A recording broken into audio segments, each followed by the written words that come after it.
This is Max Neese at Journey Financial, and today we're going to be talking about marginal versus effective tax rates and what that means. So to start, marginal tax rate, this is what most people think of when they think about their income tax bracket.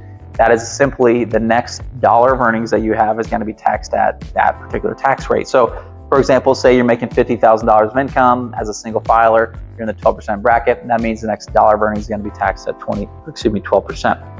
So to explain these terms a little bit better, we're going to use an example here. We've got a married couple filing jointly.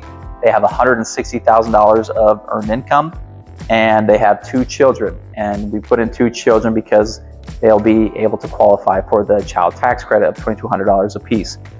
So let's go through the tax buckets here. So the first $32,200 for this particular couple is going to be taxed at 0%. The reason being is because that is their standard deduction for a married couple filing jointly. So the first $32,200 is taxed at 0. Then we go up to the next tax bracket, the 10%, $24,800 of income is going to be taxed at 10% for this couple. So that equates to $2,480 of federal income tax at the 10% bracket. Then we go up to the 12% bracket, and that's a $76,000 range. So that means $76,000 of their income is going to be taxed at 12%. And that comes to $9,120 of federal income tax at the 12% level. And then we have $27,000 of income that's actually taxed at the 22% level. So that $27,000, that equates to $5,940 for this couple taxed at 22%. So for this couple, you see they have a lot of income tax at different places, but their marginal tax rate is 22%, meaning the next dollar of earnings for them is going to be taxed here at the 22% level. So if we add in all these numbers, these green numbers here, that equates to $17,540, and that is their total federal income tax liability for the year. But if we take a step back and remember that they have 2 children, which means that they get $4,400 of child tax credits, $2,200 per child.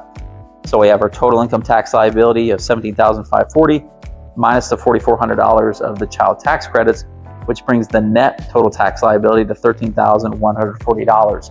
And now if we take that down and do a little calculation, we've got our total income tax liability here divided by the income of $160,000, and that brings their effective, or sometimes called average, tax rate to 8.2%. So it's a lot different number than where we started at the 22% level. So this couple has a marginal tax rate of 22%, but their effective tax rate is actually only 8.2%.